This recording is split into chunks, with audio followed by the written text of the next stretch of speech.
April 15th, 1943. High above the gray clouds of Belgium, silver contrails cut across the morning sky.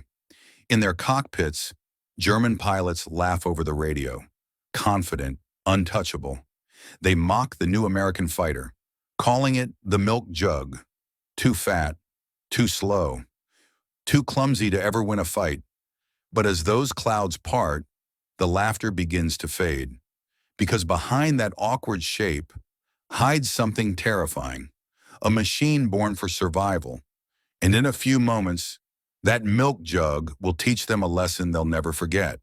They called it the Jug, the Republic P-47 Thunderbolt, a monster of steel and thunder, 7 tons of armor, wings thick as armor plate, driven by a 2,000 horsepower Pratt Whitney engine that sounded like a hurricane trapped in a cage. It wasn't graceful, it wasn't elegant, but it could dive faster than anything in the sky and climb back out again when others couldn't. The engineers at Republic Aircraft knew exactly what they were building. Not a dancer, but a survivor. When the first Thunderbolts reached England, the pilots weren't impressed. It drank fuel like a ship at sea. It took half the runway to lift off. They joked that if you wanted to win a dogfight, you'd better hope the enemy died laughing first. But what they didn't yet see was the hidden sense. The Germans dived from the sun, sleek Focke-Wulfs slicing through the clouds. Tracers light the sky like burning comets. One Thunderbolt takes a burst straight through its fuselage. Smoke billows, but it doesn't fall.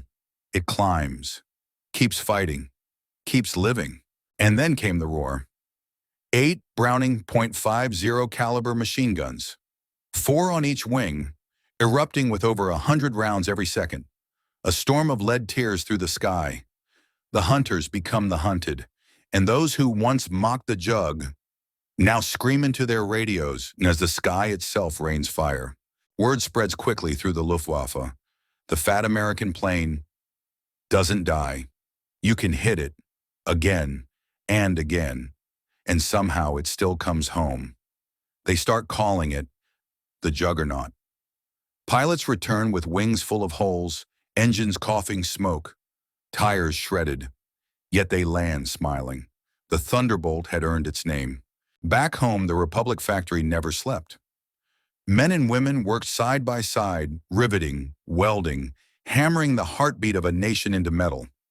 Every bolt, every seam was a silent promise. The pilot who flies this machine might live.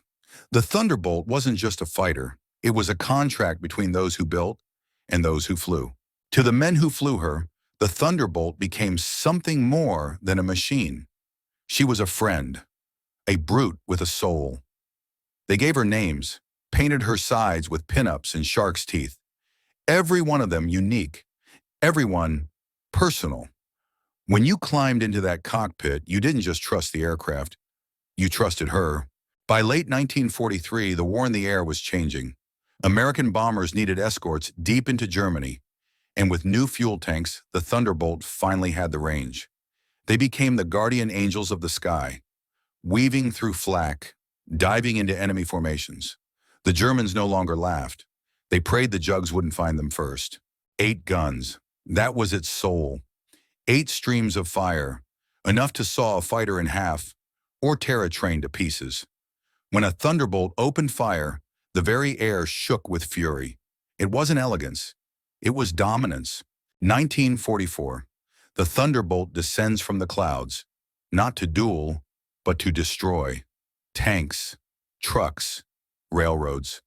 Nothing was safe. German soldiers called it the American vengeance from the sky. When they heard that engine scream, they ran for cover, but the Jug always found its mark.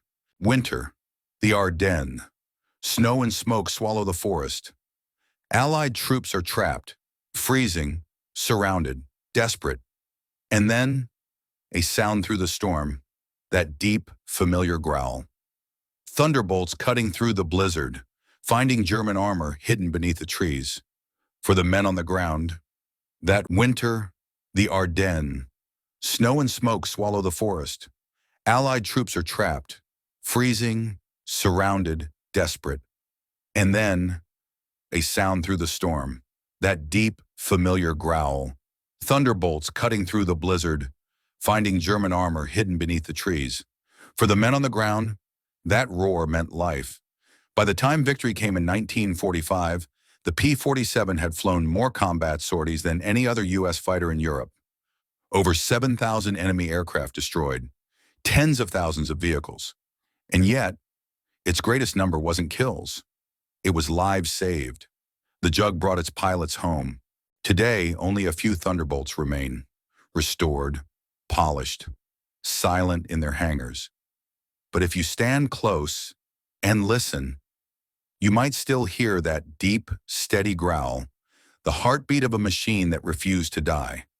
They laughed at it once, said it was too heavy, too slow, too ugly. But when the war ended, it was the Thunderbolt that laughed last. Strength isn't always graceful. Sometimes it's simply unstoppable. Roar meant life.